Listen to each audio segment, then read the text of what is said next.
পাবনায় বৈষম্য বিরোধী ছাত্র আন্দোলনে আহত নারী শিক্ষার্থীদের সঙ্গে সৌজন্য সাক্ষাৎ করেছেন জাতীয়তাবাদী মহিলা দলের সভাপতি আফরোজা আব্বাস।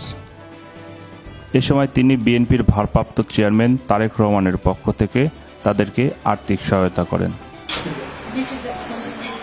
প্রতিহিংসা নয়, ক্ষমা ও ভালোবাসার বার্তা নিয়ে সাধারণ মানুষের পাশে থাকার আহ্বান জানিয়েছেন আফরোজা আব্বাস।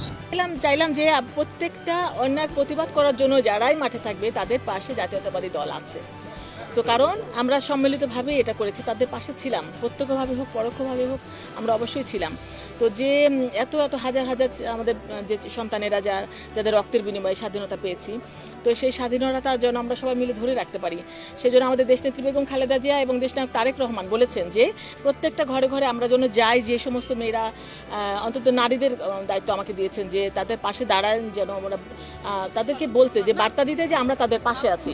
পাবনা জেলা ছাত্রদলের সাবেক সাধারণ সম্পাদক তসলিম হাসান খান সুইটের সার্বিক সহযোগিতায় এ সময় তার সঙ্গে ছিলেন জেলা বিএনপির আহ্বায়ক ও বিএনপি চেয়ারপারসনের উপদেষ্টা হাবিবুর রহমান হাবিব, সাবেক সাংগঠনিক সম্পাদক হাবিবুন নবী খান স্বপন, জেলা জাসাসের সভাপতি খালেদ হোসেন পরাগ সহ অনেকেই।